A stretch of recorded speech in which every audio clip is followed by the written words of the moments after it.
Overseas, 10 people were killed when a gunman stormed a dance studio on the outskirts of Los Angeles, while 10 others were injured. The gunman, a 72-year-old Asian American, later took his own life, and authorities are still trying to find a motive. It was supposed to be a time of celebration in Monterey Park, a city east of Los Angeles, known for its large Asian contingent.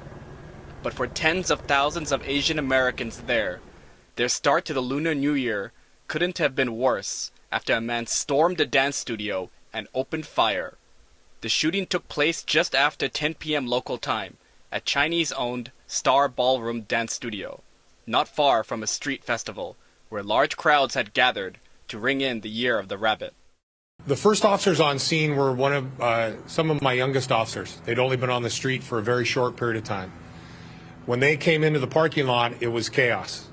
There were wounded people, there were people trying to flee out all the doors. After gunning down multiple revelers with his semi-automatic pistol, the gunman left before showing up at another dance studio in a nearby town. But two bystanders heroically disarmed the man, who then fled the scene. A massive manhunt overnight involving federal agents and tactical policemen ended the next afternoon, when they located a suspicious white van about 50 kilometers from Monterey Park. As officers zeroed in, they heard a gunshot inside the vehicle. They later found the suspect slumped over at the wheel with a fatal, self-inflicted gunshot wound. He was identified as 72-year-old Hu Can Tran, a former patron of the dance studio.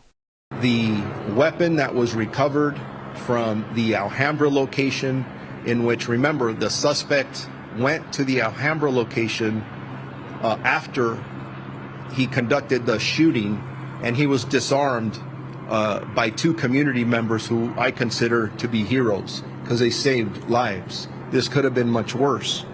Investigators are still trying to piece together a motive for the carnage, which sent a wave of fear through Asian American communities in the region. It is also the worst mass shooting in California's recent memory, and the 33rd one across the United States since the start of the year. A support center and a crisis response team for those affected have been set up. The second day of the street festival at Monterey Park has been canceled, while authorities have beefed up security at celebrations in other major cities.